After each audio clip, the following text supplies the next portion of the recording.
Magandang gabi po. Narito po ang mga balita mula po sa GBN Integrated sa GBN News TV.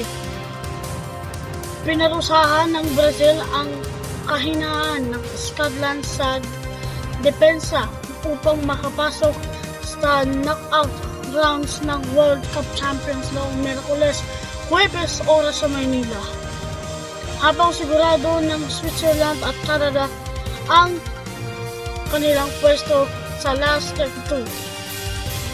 Nakuha ang 5 beses ng kampiyon ng World Cup na Brazil ang unang pwesto sa Group C matapos talunin ang Scotland na 3-0 sa Miami na nanguna sa grupo batay sa goal difference laban sa pangalawang pwestong Morocco